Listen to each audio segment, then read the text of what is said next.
एक समय की बात है। किसी गांव में सरला नाम की एक बूढ़ी औरत रहती थी। सरला भगवान गणेश जी की बहुत पूजा करती थी। सरला के 2 बेटे थे। दोनों ही अपने अपने घर में खुश थे। सरला की बस एक ही इच्छा थी कि उसे मरने से पहले एक बार भगवान गणेश के दर्शन हो जाएं। वो इसी भक्ति भाव से गणेश जी से रोज प्रार्थना करती। एक दिन सरला मंदिर में गणेश भगवान के दर्शन कर रही थी। तभी वहाँ एक साधु बाबा आए। उन्होंने सरला को प्रार्थना करते देखा। हे गणेश जी, मुझ पर कृपा करो। मरने से पहले मैं आपके दर्शन करना चाहती हूँ। बस मेरी ये आखिरी इच्छा पूरी कर दो प्रभु। माई, यदि मोक्ष की प्राप्ति करनी है और प्रभु के दर्शन चाहती हो तो तुम्हें उनके नाम से तीर्थ यात्रा करनी चाहिए। भगवान गणेश के सभी मंदिरों के दर्शन करने चाहिए। प्रभु को समर्पित होना पड़ता है, तभी प्रभु की प्राप्ति होती है। बाबा, यदि ऐसा है तो मैं गणेश जी के सभी मंदिरों के दर्शन करने अवश्य जाऊंगी। सरला ने अपने बेटों को तीर्थ यात्रा पर जाने की इच्छा बताई और सरला के बेटों ने उसके तीर्थ यात्रा पर जाने का सारा प्रबंध कर दिया।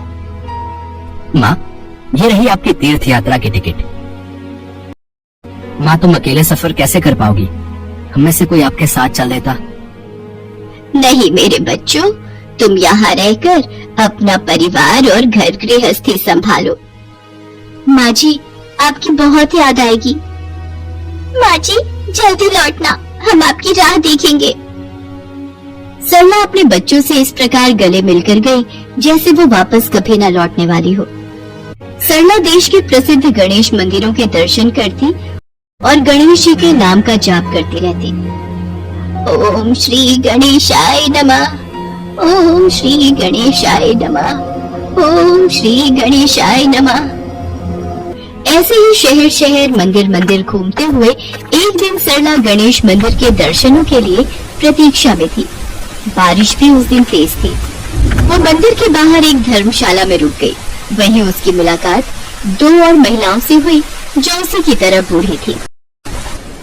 बहन, बस अब तो कल सुबह ये बारिश रुक जाए, भगवान गणेश के दर्शन अच्छे से हो जाएं। पर बारिश है कि रुकने का नाम ही नहीं ले रही। थोड़ा मौसम ठंडा हो गया है, कंबल निकाल लेती हूँ। बहन रुको, मैं भी जरा अपनी चादर बैग में से निकाल लूं। देखो, मेरी तीर्थ यात्रा के लिए बेटा बहू ने ओढ़ने की नई चादर खरीद कर दी थी। बड़ी महंगी चादर खरीद कर लाए थे वो। सरला इन दोनों की बातें सुन रही थी। वो दोनों बूढ़ी औरतें घर परिवार की बातें कर रही थी और सरला भगवान गणेश के नाम का पाठ कर रही थी। गणेश जी ये सब अपनी दिव्य दृष्टि से देख रहे थे। वो उन तीनों की परीक्षा लेने के लिए एक भिखारी के रूप में उनके सामने प्रकट हुए। बारिश में मेरे सारे कपड़े भीग गए हैं। माई, कुछ ओढ़ने को दे दो, बहुत ठंड लग रही है। मुझे कोई अपना कंबल या चादर दे दो।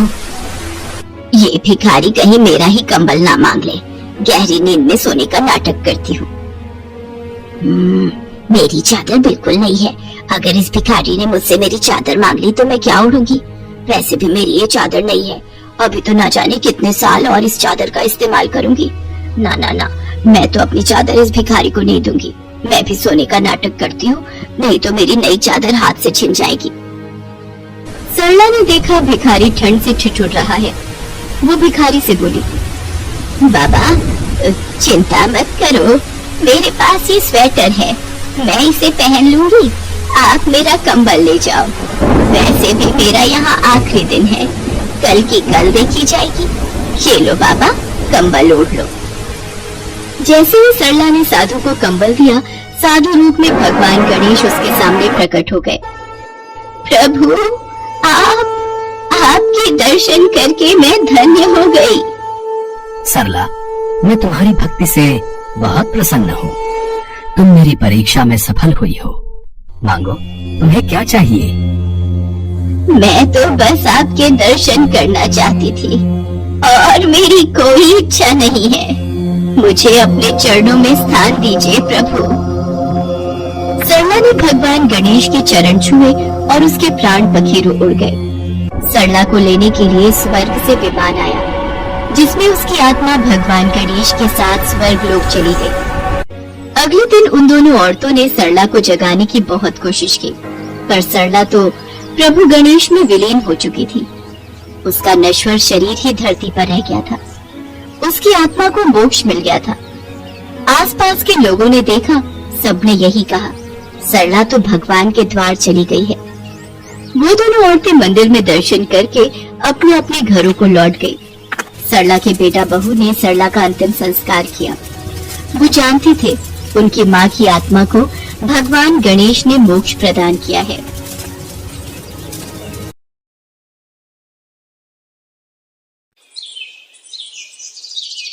एक बार गणेश जी ने पृथ्वी के मनुष्यों की परीक्षा लेने का विचार किया और वो माँ पार्वती के पास गए और बोले, माता, मैं पृथ्वी पर भ्रमण करने जाना चाहता हूँ और पृथ्वी वासियों की परीक्षा लेना चाहता हूँ। ठीक है पुत्र गणेश, जैसा तुम उचित समझो। पृथ्वी भ्रमण के लिए मैं एक बालक का रूप ले लेता हूँ। बाल गणेश को तो लीला धरनी थी, इसलिए उन्होंने एक बालक का रूप बना लिया और अपने एक हाथ में चम्मच में दूध ले लिया और दूसरे हाथ में एक चुटकी चावल ले लिए और गली गली घूमने लगे। वो साथ ही साथ आवाज लगाते चले जा रहे थे, मेरे पास ये दूध और चावल है, क्या कोई मेरे लिए इस सामग्री की खीर बना देगा? कोई भी बाल गणेश पर ध्यान नहीं दे रहा था, बल्कि लोग उन पर हंस रहे थे। अरे कोई नासमझ बालक दिखाई पड़ता है। हाँ भैया, तभी तो ये चम्मच में दूध और चुटकी चावल लिए घूम रहा है। भला इसकी खीर कैसे बनेगी? गणेश बाल रूप में लगातार एक गांव के बाद दूसरे गांव में इसी तरह चक्कर लगाते हुए पुकारते जा रहे थे, पर कोई खीर बनाने के लिए तैयार नहीं था। सुबह से शाम हो गई, गणेश जी लगातार घूमते रहे। अरे, मेरी खीर तो कोई भी बनाने को तैयार नहीं, अब क्या करूं? तभी वहाँ एक बुढ़िया अपनी झोपड़ी के बाहर बैठी हुई थी। गणेश जी वहाँ से पुकारते हुए निकले, कोई मेरी खीर बना दे, कोई तो मेरी खीर बना दे, मेरे पास ये दूध और चावल है। बुढ़िया बहुत कोमल हृदय वाली स्त्री थी। उसने गणेश जी से कहा, बेटा ला, इधर ला खीर का सामान, मैं तेरी खीर बना देती हूँ। माई, अपने घर में से दूध और चावल लेने के लिए बर्तन ले आओ। ठीक है बेटा, रुक, मैं अभी बर्तन लेकर आई। बुढ़िया एक कटोरी लेकर जब झोपड़ी के बाहर आई तो गणेश जी ने कहा, माई ये बर्तन छोटा है, अपने घर का सबसे बड़ा बर्तन लेके आओ। बेटा बड़ा बर्तन क्या करेगा, जरा से तो दूध और चावल है। अच्छा रुक, लाती हूँ। बुढ़िया को थोड़ी झुंझलाहट हुई, पर उसने कहा, चलो बच्चे का मन रख लेती हूँ, और अंदर जाकर वो अपने घर का सबसे बड़ा पतीला लेकर बाहर आई। गणेश जी ने चम्मच से दूध पतीले में उड़ेलना शुरू किया। तब बुढ़िया के आश्चर्य की सीमा न रही। ये क्या चमत्कार है प्रभु, कुछ समझ नहीं आ रहा। बुढ़िया ने जब देखा दूध से पूरा पतीला भर गया है, एक के बाद एक वो सारे बर्तन झोपड़ी से बाहर लाती गई और उसमें गणेश जी दूध भरते चले गए। इस तरह से घर के सारे बर्तन दूध से लबालब भर गए। इसके पश्चात गणेश जी बुढ़िया से बोले, माई मैं स्नान करके आता हूँ, तब तक तुम खीर बना लो, मैं वापस आकर खाऊंगा। बेटा इतना सारा दूध और ढेर सारे चावल, भला मैं इतनी सारी खीर का क्या करूंगी? माई आज तुम सारे गांव को दावत दे दो, मैं चाहता हूँ तुम्हारे हाथ की खीर का स्वाद पूरा गांव चखे। ठीक है बेटा, मैं गांव वालों को न्योता दे देती हूँ। बुढ़िया ने बड़े प्यार से मन लगाकर खीर बनाई। खीर की भीनी भीनी मीठी मीठी खुशबू चारों दिशाओं में फैल गई। खीर बनाने के बाद वो हर घर में जाकर खीर खाने का न्योता देने लगी। आज मेरे घर खीर का प्रसाद बनेगा, आप सब चखने जरूर आना। अम्मा तुम इतने लोगों को खीर कैसे खिलाओगी, कुछ समझ में नहीं आ रहा। ठीक है अम्मा, हम आ जाएंगे। लोग बुढ़िया पर हंस रहे थे। बुढ़िया के घर में खाने को दाना नहीं और ये सारे गांव को खीर खिलाने की दावत दे रही है। चलो चलकर देखते हैं भाई, कौन सी खीर बुढ़िया माई खिलाने वाली है, चलो चलो। धीरे धीरे लोगों की भीड़ बढ़ने लगी। लोग खीर की खुशबू से खींचे चले आ रहे थे। सारा गांव बुढ़िया के घर में इकट्ठा हो गया। जब बुढ़िया की बहू सुमन को दावत की बात मालूम हुई, तब वो बुढ़िया के पास वापस आने से पहले ही वहां पहुंच गई। उसने खीर से भरे पतीलों को जब देखा तो उसके मुंह में पानी आ गया। ये माँ जी ने इतनी सारी खीर आखिर बनाई कैसे? आहाहाहा, पर अभी तो खीर की खुशबू इतनी अच्छी लग रही है कि कुछ और सोचने की जगह मन कर रहा है बस जल्दी से इस खीर को खा लूं। बहुत जोरों की भूख भी लगी है। खीर को देखकर सुमन के मुंह में पानी भर आया। एक कटोरी में खीर निकालकर वो दरवाजे के पीछे बैठकर खाने की तैयारी करने लगी। इसी बीच खीर कटोरी में डालते हुए कुछ बूंदे नीचे गिर गई और गणपति जी को भोग लग गया। वो प्रसन्न हो गए। अब पूरे गांव को खाने की दावत देकर बुढ़िया वापस अपने घर आई तो उसने देखा, अरे बेटा तू आ गया स्नान करके, खीर तैयार है। चल बेटा, मैं तुझे गरम गरम खीर परोस देती हूँ। माई, भोग तो लग चुका है। तुम्हारी बहू ने मुझे खीर का भोग दे दिया। मेरा पेट पूरी तरह से भर गया है। मैं तृप्त हूँ। अब तू खा, अपने परिवार और सारे गांव वालों को खीर खिला। पर बेटा, ये तो बहुत ज्यादा खीर है, सबका पेट भर जाएगा, इसके बाद भी ये बच जाएगी। उस बची खीर का मैं क्या करूँगी? माई, जो भी बची खीर होगी उसे रात में अपने घर के चारों कोनों में रख देना। मेरे कहने पर तुमने इतने प्रेम से खीर बनाई, तुम्हें गणेश की चमत्कारी खीर बनाने का मीठा फल अवश्य प्राप्त होगा। ये कहकर मानो वो बालक न जाने कहाँ गायब हो गया। इतनी देर में गांव वाले भी आ गए। बुढ़िया ने भगवान गणेश का ध्यान करके सब गांव वालों को खीर का प्रसाद बांटा।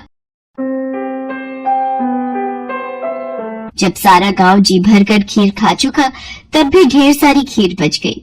ये खीर बच गई, इसे चारों कोनों में रख देती हूँ।